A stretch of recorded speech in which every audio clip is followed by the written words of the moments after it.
Have you ever tried frying plantain chips at home and they turned out soft, oily or not crunchy? Or maybe you have been buying plantain chips outside and wondering if you can start making yours and sell and earn extra income? In today's video, I'm going to be showing you how to fry perfectly crispy plantain chips that stay crunchy for long.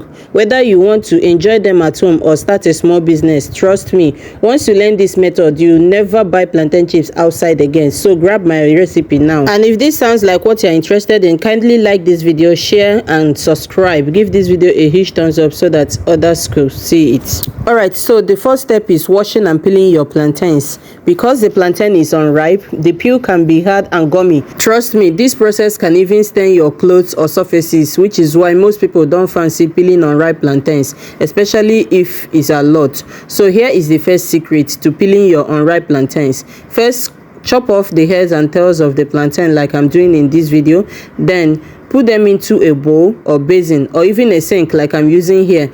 Then, depending on your quantity, pour in your very boiled hot water to cover them like I am doing here. And immediately you will notice them turning or changing color. Don't panic. This is where the magic begins. So allow it for some time, like 10 minutes or so, and then bring them out and start peeling the plantains. And the plantain cover or peels will come off easily without being gummy. And while peeling, be careful not to use the knife and cut deep through the skin, because it is going to affect the plantain shapes while slicing. Alright, so plantain chips are one of the most loved snacks in Nigeria, across Africa, and even the whole world at large. They are simple, affordable, and very profitable if done correctly. For me, making plantain chips at home is not just about food. It is also about the satisfaction of creating something fresh, clean, and delicious for the family or even your customers. And if you are thinking of business with this is actually one of the easiest snack business to start with. Low capital. Yeah, you heard that right. And trust me, I am speaking from experience, because my mom started plantain chip business when I was just 5, and as a family business, it became one of her source of income that actually saw my siblings and I through secondary school that year. So I know the plantain chips business like ABC. And if you would like me to show you the business aspect of it, let me know in the comment section, and I will come through with the part 2 of plantain chips business, mostly for commercial people only. So after peeling the first set of plantains, I added the second set into the same hot water for the same reasons you already know. These are the plantains I have peeled, and now it's time for the slicing process. And for the slicing, I'm going to be showing you 2 methods of slicing that I'll be using.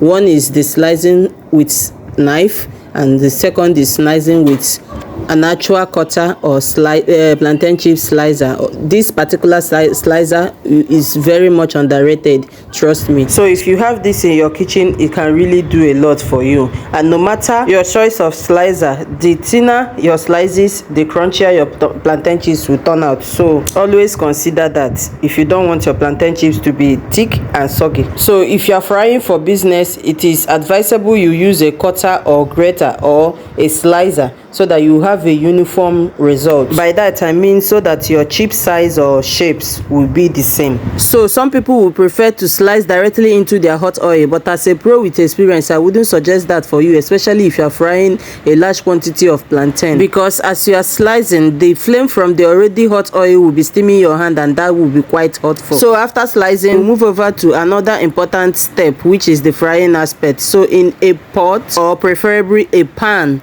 add in your vegetable oil and allow it to get really hot but not smoking. If the oil is not hot enough, your plantain will absorb the oil and become soft. And as a beginner, to check if your oil is hot enough, put 1 slice of plantain chips into the oil, and if it rises up with bubble, then your oil is ready. Have you ever tested a plantain chip and it tasted so milky? I'm about to show you the secret ingredients to that. So in a bowl, you can use a separate bowl for this, or do it like I am doing it here. So add sugar and salt of the same consistency, the same quantity, that's what I mean, and mix thoroughly in your plantain chips. Mix very well. It's just as simple as that. You can also mix the sugar and salt in a different bowl with water and then infuse into the chip while it is frying. After that, I will add the plantain chip into the hot oil, and then I will stir to separate them from getting soggy or sticking to one another.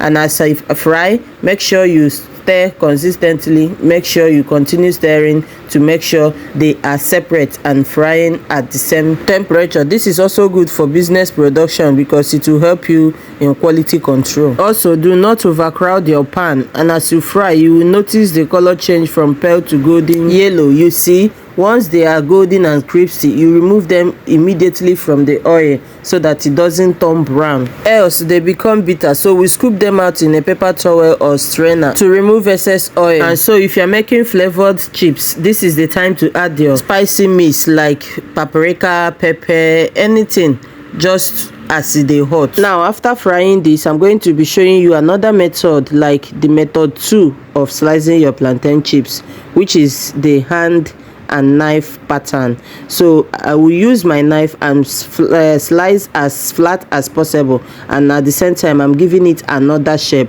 The slicer, the first one I sliced with the cutter, gave me a typical round shape, and it was so flat for my liking, and so I wanted to spice it up and use knife to slice. This time around, you can see the way I'm keeping my hand just to make sure I get a different kind of shape, and for my plantain not to be so flat, as you can see, because I'm frying bulky plantain chips for the family. As you can see from the onset, I am frying one head of or one bunch of plantain, so I need to be faster. The slicer was not actually helping me, so I needed to be faster so that I will finish on time. And this is me slicing with my hand and the knife. So if you don't have a cutter or slicer or grater, you can just use your hand. But while you are cutting or slicing, make sure your is as flat as possible so that it doesn't become soggy and not crunchy. So I use the same pattern, sugar and the salt mixture, sprinkle on it and then mix thoroughly so that every part of the chip will get the mixture very well. So after mixing it thoroughly, I will proceed to frying. I want to show you what happens when you fry in a bulk, like when you overcrowd your pan. Here I mistakenly added more quantity than my oil, and it overcrowded my pan, and it was remaining a little something, like a tiny chance is what I had here before it gets soggy. But I kept on turning consistently so that the oil gets to every part of the chip. So when you are frying, make sure that you don't overcrowd your pan. If not, it is going to stick to one another if you don't take time, and it's not going to be nice, especially for those doing business with it. So after frying, I scoop out just as I have explained. Scoop out and not on top of each other. So here, this was the one I used my cutter to slice. This is how crunchy it is. This is not giving the same thing as the one I use my knife to slice. As you can see, the shapes, the size and everything is different.